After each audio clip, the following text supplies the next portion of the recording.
had two individuals be found dead inside of a structure without there being some kind of trauma element related to it, or some type of toxin, perhaps in the air, or either something that has been ingested. The idea that two individuals would just simultaneously fall over deceased is it's a real head scratcher for a death investigator, for anybody in forensics, and not to mention the added piece to this that the canine is deceased. That was odd, and two canines were alive. I wondered about the crate, meaning if the crate were closed, if it had been many days, that the canine would have expired from, thirst at the very least. Yeah. So the Hackman's daughter says that she thought it was definitely carbon monoxide poisoning, but the utility company said nothing looked awry. Some of the doors were slightly open, which made me wonder if that would negate the possibility of this happening. Right. But also, would toxicology show this in an autopsy? Yeah, it will, and that's important. We can't dismiss what the daughter is saying, okay? And it's all fine and good. The fire department rolled out, and utility people came out and checked. However, at autopsy at the state medical examiner's office, they're going to do a test that's referred to as a carboxyhemoglobin level. And you do it in fire deaths, you do it where you suspect that carbon monoxide asphyxiation has taken place. And when that occurs, it'll give you specific levels. There is always a certain amount of carbon monoxide in our environment, but did it reach lethal levels, and is that a causal effect? They'll also, remember, we have to think about that these pills were found there as well, Ash, and we don't know what the med was at this point in time, but I guarantee you this, that the individuals from the ME's office for the state collected that vial, and they're going to take those meds back with them. They're going to analyze them and take a look in kind of a broad spectrum toxicology report, what we call a standard panel, and they'll look for everything. I only have a couple seconds left, but I'm really curious about the wording that was used. They were found mummified and bloated. Was that a mistake by somebody who just doesn't understand what mummification is? It didn't sit right with me.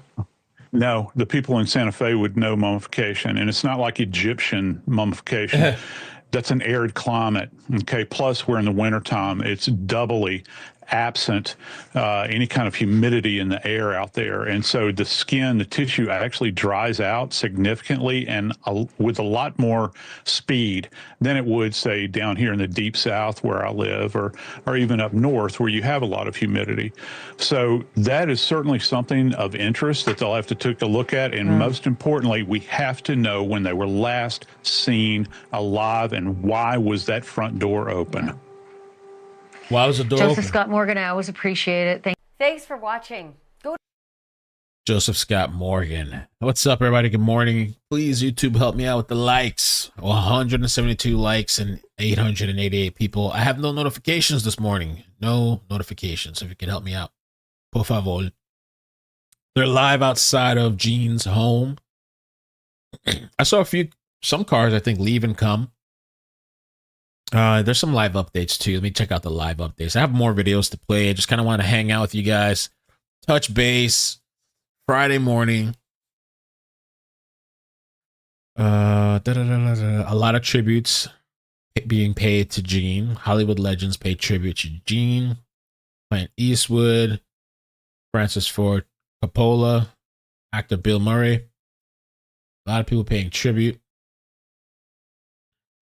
Santa Fe Animal Control works to ensure safety of Hackman's dog. So they have animal control out there, I guess this morning. They're collaborating with Gene's family to ensure the well-being of a couple's two dogs, according to a recent press release. While one dog was found deceased at the scene, another was discovered alive. A third dog was found running loose in the property. Oh, apparently, okay. We're going to be back later today. Hold on one second. And by then I'll have a notification.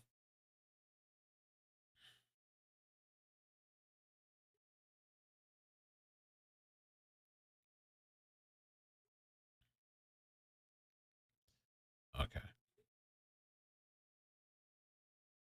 All right.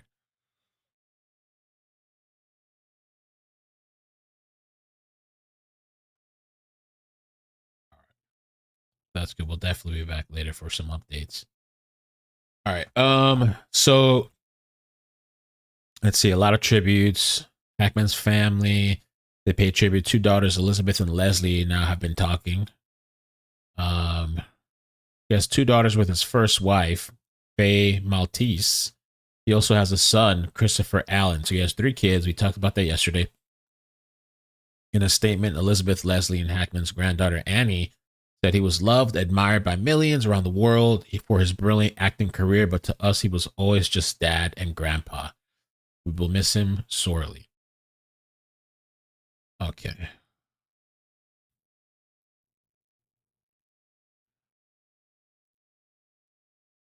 All right. Let's see what other clip we got. Last Times Oscar winner Gene Hackman, a known recluse in recent years, was seen in public. As we're learning incredible new details this hour about the circumstances surrounding his death. His front door open, scattered pills on the bathroom countertop, one dog dead in the closet, two still alive on the property. 95-year-old Hackman and his wife, a 63-year-old classical pianist, their German Shepherd dog, all of them tonight mysteriously dead.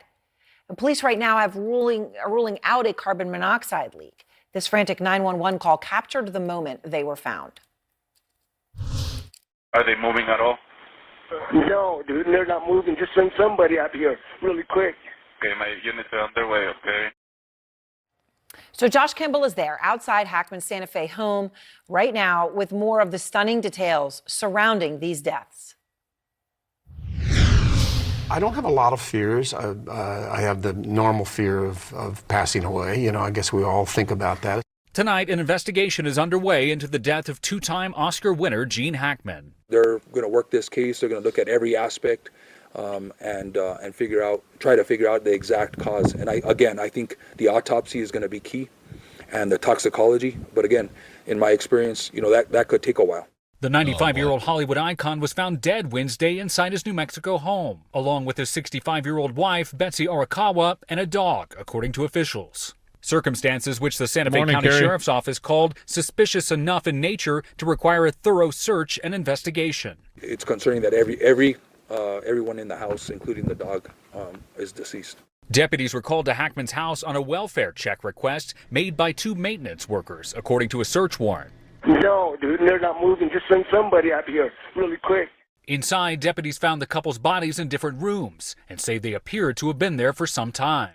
Hackman in a mudroom, his wife in a bathroom near a space heater, with an open prescription bottle on the counter and pills scattered around. Deputies say she had obvious signs of death and body decomposition. Two healthy dogs were also found on the property, with a third found dead near Arakawa's body. Officials did not find any signs of forced entry, and the fire department and gas company didn't find any obvious signs of a gas leak or carbon monoxide. A sheriff's office spokesperson says the cause of death has not been confirmed, but it is not believed to be foul play. Not believed to be foul play. And here in Santa Fe, Sheriff's Department officials here working behind me have yet another high-profile death case on their hands. Aaron, you and I covered at length the Alec Baldwin case, that fatal shooting on the set of the movie Rust. This is the same investigative team that worked. Oh, I didn't realize it was the same team. Alec Baldwin. That case. Now, we did get some new information tonight from sheriff's officials. We're told that an autopsy has been conducted on both Hackman as well as his wife. They say that initial findings note no external trauma to either individual. They say that carbon monoxide. No external. So the autopsy has already been performed. Okay. And this said no external trauma. I want to play that again. Initial autopsy has been conducted on both Hackman as well as his wife. They say that initial findings note no external trauma to either individual. They say that carbon monoxide toxicology reports have been requested. Finally, as sheriff's officials gather information, it's worth pointing out that this could take weeks or months. So they weren't like, I guess somebody didn't come and beat them or hit them or like, you know, I guess, right? This is the same investigative team that worked that case. Now, we did get some new information tonight from sheriff's officials. We're told that an autopsy has been conducted on both Hackman as well as his wife. They say that initial findings note no external trauma to either individual. Trauma. They say that carbon monoxide toxicology reports have been requested. Finally, as sheriff's officials gather information, it's worth pointing out that this could take weeks or months before we know exactly what the cause of death is. That's because these medical examiner cases often take time in order to get to the root cause of these deaths. Yeah. Aaron? Wow, and incredible to see. One of the theories, I forgot, Nat, who you said was the person that came up with the one. I mean, I think some people had the same theory, but as far as oh yeah, somebody had a theory, but there's no external trauma. I don't know, but I don't know. It's so hard because one of the theories was that they got into a fight and she pushed him, got into some argument, pushed him or something. And he fell and died. And she felt guilty or something and ran into the bathroom and unalived herself. But the other theory was that he had a medical condition, and I kind of believe maybe he had a medical condition, a heart attack or something, and she ran in to get the pills and she fell or slipped or something. And that's why the pills are on the bottom, the space heater's on the floor, and the dog was already locked up and died of starvation, maybe. Same team, though, from the Alec Baldwin case on the Rust set. All right, thank you very much, Josh. More now on our breaking news about the mysterious circumstances surrounding the deaths of legendary film actor Gene Hackman, his wife, and a dog that authorities have called suspicious, including the reported condition of Hackman's and his wife's bodies and what an affidavit calls mummification in both hands and feet. Joining us is our Chief Law Enforcement and Intelligence Analyst, John Miller, and also Dr. Judy Melanek, forensic pathologist and author. John, what stands out to you about this? You've seen a lot of crime scenes. Well, it's all that it tells us and all that it refuses to tell us. A lot of questions to answer, but, you know, you have Gene Hackman, who is in the mudroom off the kitchen by the back door, right, who appears to by the back door, okay, have taken a fall. A cane was found nearby. And glasses. A pair of sunglasses. It looks like he fell where he was and he dropped what he had. So he was by the back door, by the mudroom, and she was in the bathroom, and the front door was wide open. You have his wife, Betsy, in a bathroom on the other side of that floor where there are pills scattered on the counter and a space heater that's been knocked over. And a dog in a kennel or a crate that's also deceased. And, you know, it's the kind of thing where you could say murder-suicide, but it doesn't appear to have the trauma that would go with murder. You could say a joint suicide, but those things usually come with somewhat of a ritual where people will take an overdose, get in bed together, or hold hands sitting down. Right. That's what I was thinking, too. Like, if this was something a mutual, I don't think it's a mutual thing. You know, that they decided to just end things. I feel like they'd be holding hands, like you said, laying down or something, you know. Murder-suicide, but it doesn't appear to have the trauma that would go with murder. You could say a joint suicide, but those things usually come with somewhat of a ritual where people will take an overdose, get in bed together, or hold hands sitting down. You could also have an accident and a suicide. You could have an accident and somebody saying, well, I don't want to live without him. But you have all those possibilities, and as Judy... Yeah, an accident, but I don't want to live without him. Whether that was what the one person yesterday said, that they got into a fight, she pushed him, and then she felt so guilty and horrible that she killed the love of her life accidentally, that she went and took these pills. Or he had a heart attack, and she ran, is like freaking out, and ran in there trying to grab the pills and, I don't know, slipped or something. I mean, but how would she slip?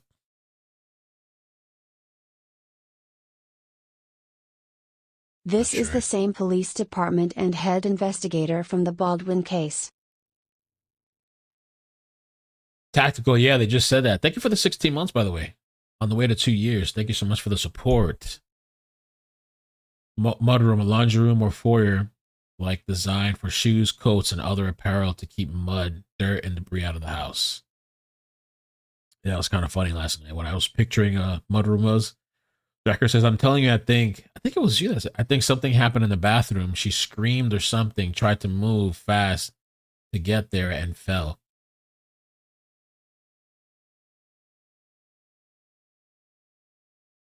Will tell us. There's a Latin saying in the medical examiner's office that says, this is where the dead come to teach the living. The bodies may tell us more than the scene. It's probably going to have to come together to come to one answer. Well, Dr. Melinek, hey, what's up on Twitch? Giz, thank you so much for stopping by. I think Jean passed away and she was so overcome with grief that she took her own life. what does their bodies apparently being partially mummified? I mean, how long does that actually take? I guess if it's hands and feet. What does that actually mean? So the extremities can mummify relatively quickly in a hot ambient environment. It's hard without knowing how warm it was or dry it was in the house, but they've clearly been dead for several days, and I'm saying days plural in order to get that kind of mummification. One of the ways of figuring this out, obviously, is from the scene investigation to find out when did they last pick up the mail, when did they last check in with relatives, phone calls, those kind of things, because people generally will communicate with others during the course of their time. But then you also can use other guides from the autopsy to determine the time of death, or at least estimate what we call the postmortem interval. I don't want to get into too many details, but when the authorities use the term mummification or mummified, does that just mean liquid that it's just like skin and bones at that point, or what happens? Damn, Cooper. It means that the skin has dried. So what's happened is it's wrinkled up and it's dried. And it could be anything from kind of a leathery change all the way to the point that it's so hard that you can't even cut through it easily with a scalpel. So sometimes it just looks a little bit leathery, and that'll be called mummified as well. So it still just gives us a ballpark. And that takes days. We would need to know more information about the condition of that. Can take, definitely, it usually takes days. It's not something that happens in hours. It's multiple days, probably even weeks. Wow. Oh, so there you go too. That's why people are, the maintenance people said 2 weeks is the last time they saw it. They've probably been there for a while. And she's saying the mummification process takes a while too. And the maintenance people said that like they rarely even see them anyway regularly. They just kind of text. Draker asks, has anyone released the kind of pills? They haven't released. I haven't heard anywhere what kind of pills. They've speculated nitroglycerin, that maybe it was his medication. Maybe he was having like a heart attack or chest pain or something. But no, I haven't seen like definitively what pills they were.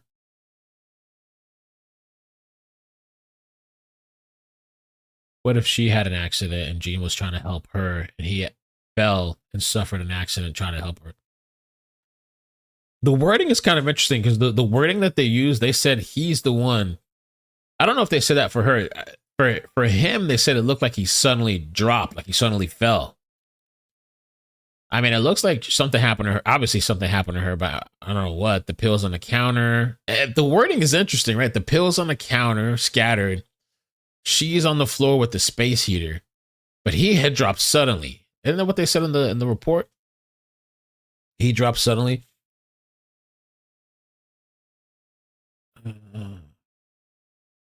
I'll delete this Epstein shit. I don't even want to keep that shit in my downloads of fucking the documents they put out. Let's see. Find. They said it was Gene.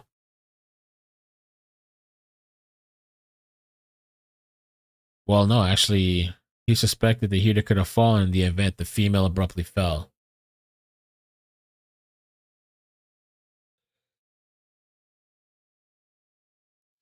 Abruptly fell to the ground. He observed the prescription bottle on the countertop near the deceased female. The prescription bottle appeared open with pills scattered on the countertop. Showed obvious signs of death and mummification and bloating. So they had been there for a while. And then they observed legs on the ground. That's when they found Gene in the mudroom. The sunglasses located near the decedent's left of his body. Based on Deputy Thomas's training, he suspected male has suddenly fallen. So they both obviously, but I don't know, has suddenly fallen. So has suddenly fallen for him and for her also. Female abruptly fell to the ground. I don't know. Chat will solve it. Information about the condition of that can take, definitely, it usually takes days. It's not something that happens in hours. It's multiple days, probably even weeks. John, I mean, the door was ajar. I guess an exterminator or a caretaker came and found it that way, or alerted. That could be the possibility too. Alexandria said, like Cap said, maybe something happened to her and he panicked trying to get help, but too much stress, heart gave out. Maybe that's why he was by the back door. The local security. There was a dog who was alive in the house and a dog also that belonged to them who was outside the house. Right, but the door being ajar means, what Judy describes, which is they could have been there 10 days or 2 weeks, meant that the dogs could have had access to come in and out of that doorway. They might have had access to food and to water, whereas the dog that was in the crate, assuming the crate was closed, wouldn't have had that and would have passed away during that time. The door being ajar, of course, raises other questions. Was someone else inside the house? Had someone discovered them before? Did they leave the door ajar on purpose? Right. Was there some kind of gas or carbon monoxide or something that made them think we need air from outside, and they opened the door before they were overcome? So that means they've got to go in every direction. They have to eliminate everything that it could be to find out what it is. Some of that will be in the autopsy. Some of that will be in the advanced stages of the toxicology, which could take 3 or 4 weeks or longer. But a lot of that's going to be what's in their computers, what was in their mindset, were their communications with other normal? Did they go to a physician? Right. Did somebody get a diagnosis that was very bad that would have influenced that if one died, the other would go too? There's so many questions to answer right now from a confusing crime scene and for what it lacks. Yeah. John Miller, thank you. Dr. Judy Melinek as well. Thank you. Appreciate it. What the heck? Wow. Window washers bucket secured. Rescue of workers underway. What are they, dangling in the middle of the air?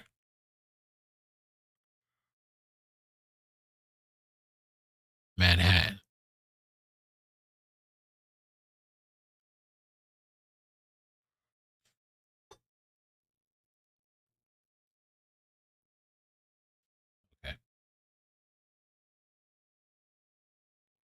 New details. Santa Fe County Sheriff Adon Mendoza, who's leading this investigation, along with Santa Fe's Fire Chief Brian Moya, whose team was the first to arrive at Hackman's home. Good morning to both of you. Sheriff, let me start with you. Do you have any more insight this morning on what may have led to these deaths?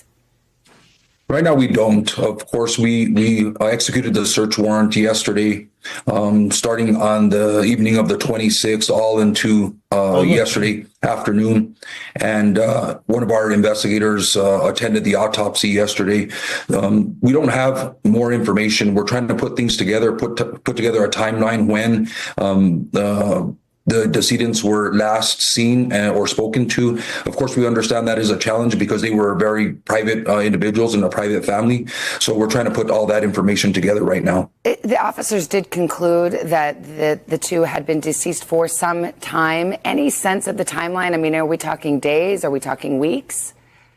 Yeah, so it's very difficult to put a timeline together, even with the help of the Office of the Medical Investigator, just based on their body and other evidence on the body. It appears several days, possibly even up to a couple of weeks. Any insight in terms of the two of them? Did it appear that they had passed at the same time, or had one passed before the other? I think that's very difficult to determine. I think it's going to be pretty close.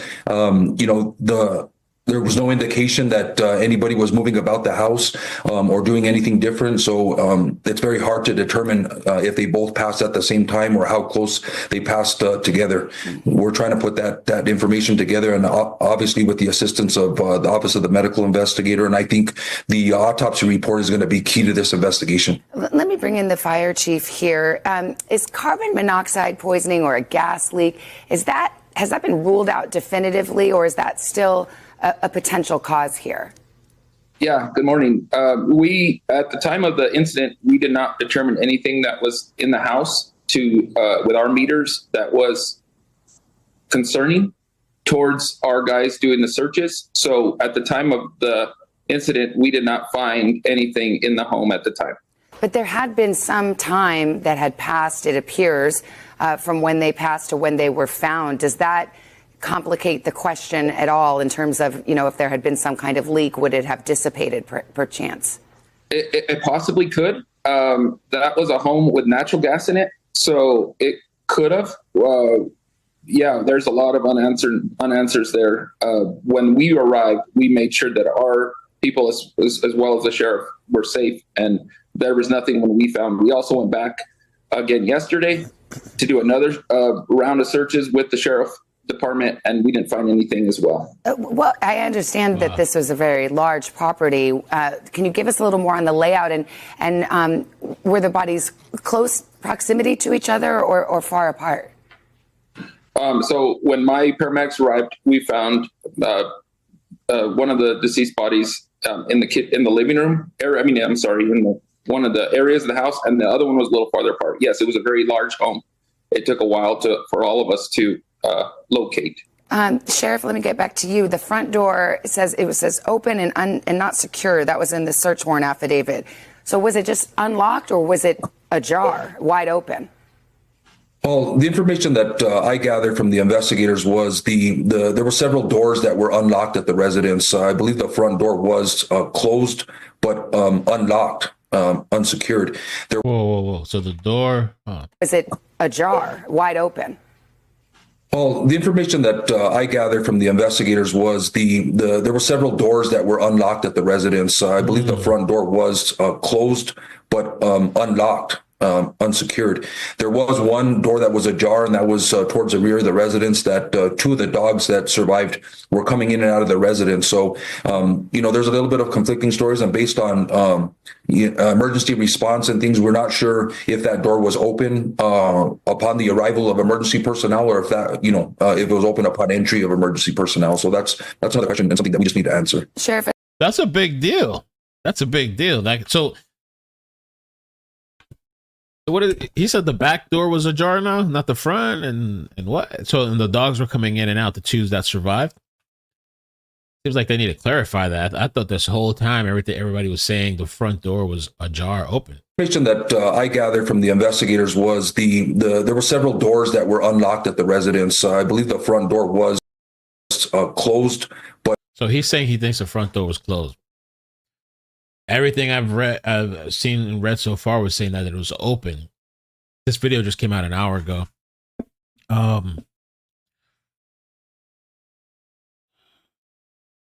And then the doors unlocked, which I had a feeling these people, I think I said this yesterday, I feel like they don't lock their doors.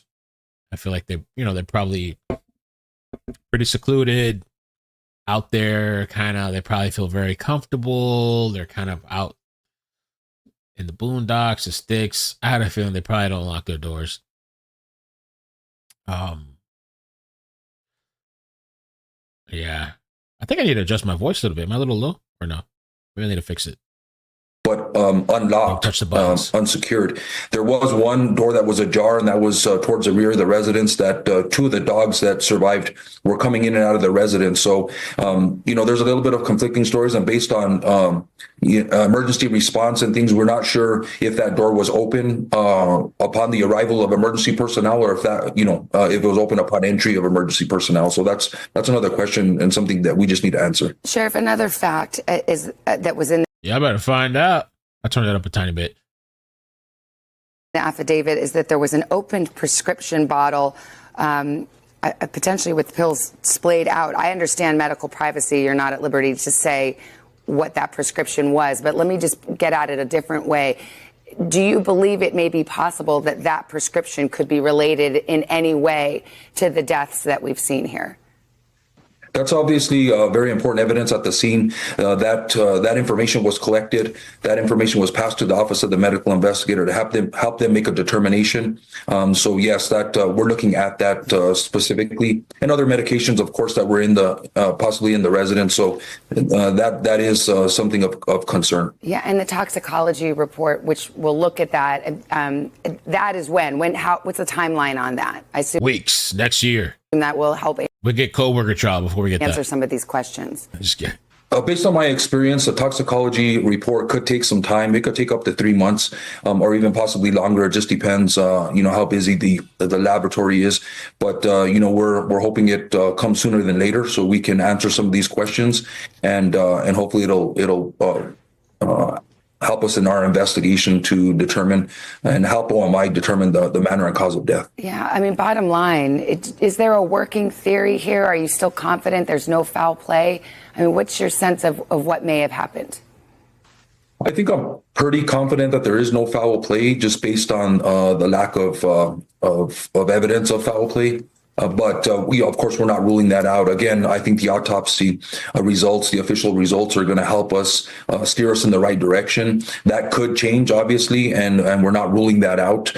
This is an open investigation. It's a couple days old, and so we're putting together the timeline. We're trying to figure out all the evidence, and the autopsy is key, and that is going to take some time. So I hope a little bit of patience on the family's part, on everybody's part, so we can have some answers into these deaths. Yeah, and really quick to Chief Moya, it was your paramedics who were first on the scene there. Is it still your belief, there was some wording in this search warrant affidavit that it looked as though the two may have just fallen?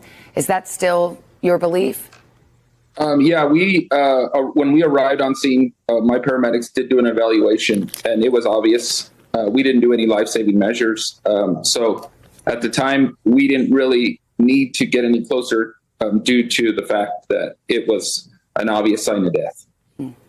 Sheriff Mendoza, Chief Moya, I thank you for your time this. Yeah, it's really interesting, the wording that like they just both suddenly fell. Yeah, they said it in two different ways, but for Gene, they said that what did it say? Would it say abruptly? Thank you for the follow, Luna.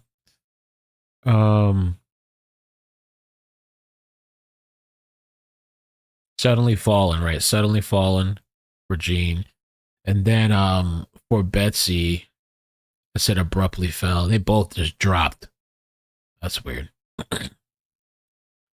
So even if the front door wasn't ajar, this is the first time I'm hearing that, and he's like saying we need to clarify and all this stuff. That's a big deal. Was it open? Was it not, the front door? But then he said that it seemed like the back door was ajar and open, and that's how the dogs are getting in and out. But they've also said that they've investigated like the gas situation, and didn't seem like there was any gas leaks, unless something happened and then it cleared out. I don't know, but it just weird. I'm guessing, purely speculation, thinking maybe something happened to somebody and the other person. I mean, I guess that's obvious. It's not really speculating. Something happened. You're right. Like, oh, wow. Okay. Great. Good job there, Mel. I'm thinking like a medical, again, like I'm saying, I think a medical emergency with Jean, and she ran and freaked out. It's just crazy to die like that. And they died in their home together. People, 2 dogs lived. Did those 2 dogs have gas masks? One was outside and one was inside. So I think what they said when they found them, the one was dead in a closet. Supposedly the kennel. Some people say kennel. Some people say, I don't know. Definitely in the closet. One dead. And when they got there, one was inside by the body of Betsy, and the other one was outside roaming the property. Supposedly. But, who knows what those dogs for two, if they were dead for 2 weeks, deceased. Yeah. Yeah. You can't have both. If the door was open, the gas goes out and nobody dies. If the door was closed and EMT opened it, opened it, 2 dogs lived.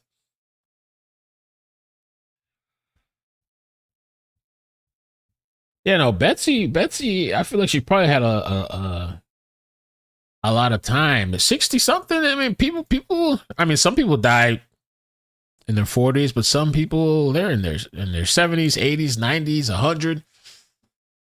I'm hoping I get another. I don't know. Hopefully, 40 years or something plus. I don't know. And supposedly too, Betsy had Gene on a strict diet. I read that somewhere. Yeah, here it is. She had him on a strict diet before the mysterious deaths. I wonder what kind of diet he was on. Married since 1991. The toxicology sucks that we're going to have to wait that long. And the new details came out that supposedly preliminary autopsy, no external trauma, I think is what they said. He was placed on a precise diet. Hackman's friend and former business partner Doug told TMZ. Okay. The legendary Hollywood actor would allegedly try to sneak a cheat meal whenever he hung out with Lanham, the friend, with whom he previously co-owned popular Santa Fe-based restaurant. Okay.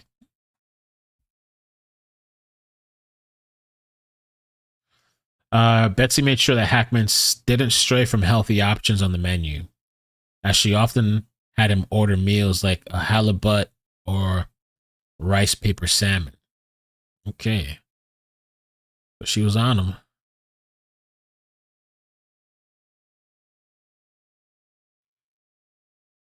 This morning, and I appreciate you being with us. Thank you. Hey, thanks for watching.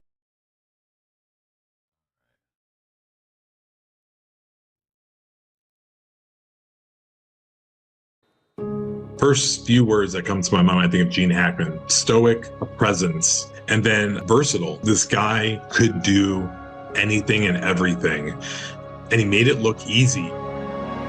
He was a legendary leading man, a versatile actor, starring in blockbusters like Crimson Tide. Terminate launch, all missiles. And Mississippi Burning, playing a dogged FBI agent investigating the murders of 3 civil rights activists. You got a stupid smile, you know that, pal? But at age 95, Gene Hackman, found dead alongside his 65-year-old wife, classic pianist Betsy Arakawa, and one of their dogs at their home in a gated community in Santa Fe. I don't think the wife had any kids. I think it was just his 3 kids. New Mexico. All I can say is they have been... Wait, I thought they said the 3 kids were from other mothers, his other wives or wife. Deceased for quite a while. Authorities now investigating their deaths as suspicious. Santa Fe 911, what is it? Emergency. A security guard calling 911 yesterday after a worker at the Hackman property noticed the home's door was ajar. Are they breathing? I have no idea. I'm not. And that's weird. He said the door was ajar, but I wonder if he's talking about the back or the front. Inside the house, it's closed. It's locked. I can't go in. But I see them. She's laying down on a floor from the window. Okay. Are they moving at all? No, dude, they're not moving. Just send somebody out here really quick. A search warrant affidavit revealing new information. There was no indication of a struggle. There was no indication of anything that was missing from the home or disturbed. That would be indication that there was a crime that had occurred. Police say that they don't see any signs of foul play, but they don't know what this was. So they have to treat this as if there is a potential that it was a crime, that there is a potential that there was foul play. Hackman's daughters and granddaughter releasing a statement saying he was loved and admired by millions around the world for his brilliant acting career. But to us, he was always just dad and grandpa. We will miss him sorely and are devastated by the loss.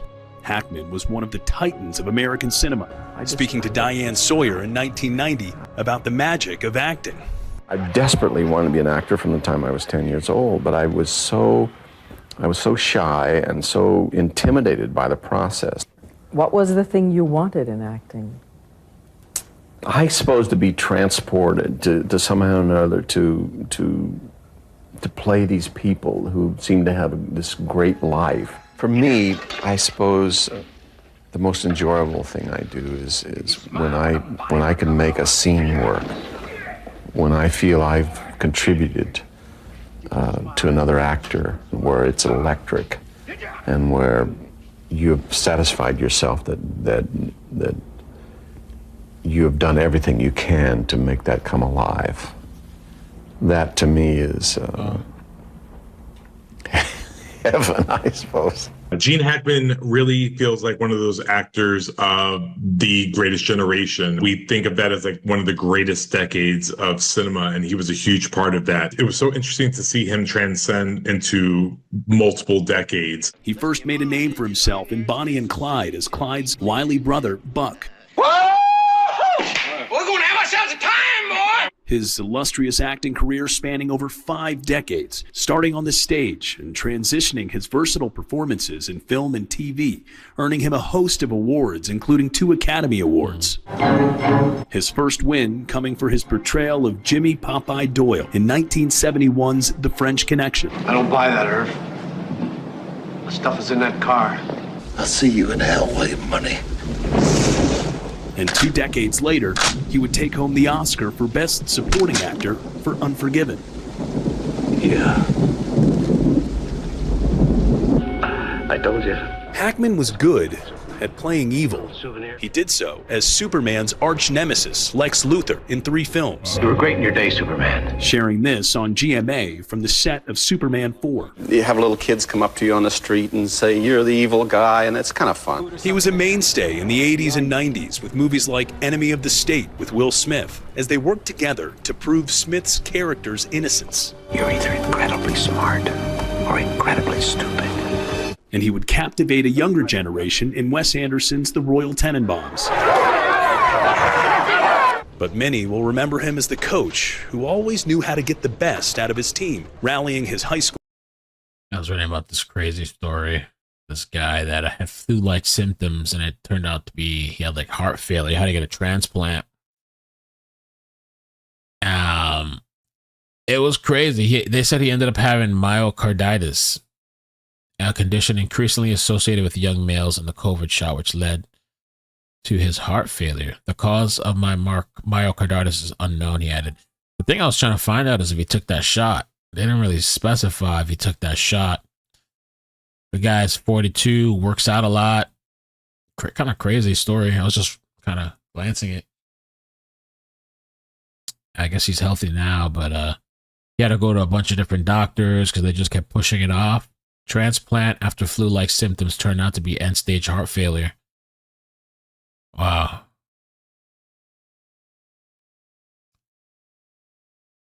Alarming flu-like symptoms, felt very sick. Seems like he's doing good now. Crazy. And he had to go to multiple doctors because they kept dismissing him. I think he said his ankles were swollen. Instead of a respiratory virus, he learned it was a severe heart failure. Look how fit this guy is. Holy moly. Exercise, clean eating. He said it was myocarditis, a condition increasingly associated with young males in COVID shot. The cause of it is unknown. I wonder if he had the shot or not.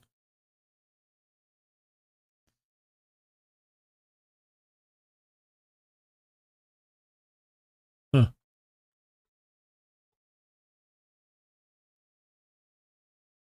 That's scary, man.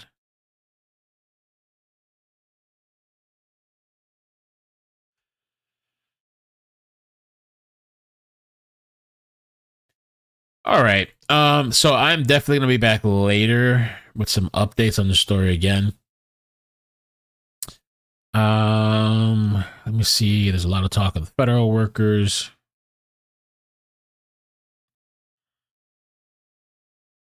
Let's see. We check the updates too that they were doing. Oh, here. Let me refresh this.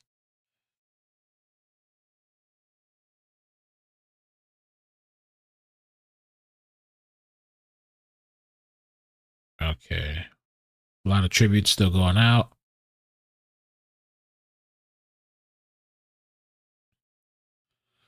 That's it. Okay. Yeah. Yeah, appreciate you guys coming through this morning. A little hangout, no notifications. Thank you so much for hanging out. Just wanted to do a little update. I will be back later. We're gonna be doing another update later. It's supposed to be something later. So yeah, I'll catch up with you guys. Be safe. Take care. All right. Yeah, I agree, SB. I agree, SB. Something's definitely not adding up. One of best friends was a 24/7 wrestler, went to Cleveland State, had a serious heart attack at 32, got a pacemaker, and does triathlons to this day. That's crazy. Crazy, crazy.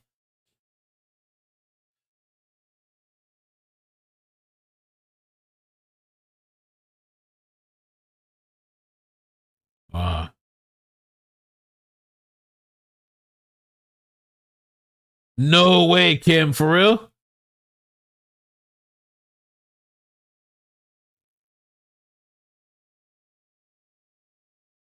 Kim said, I heard he removed the children from his will 2 years ago. I'm going to have to look into that.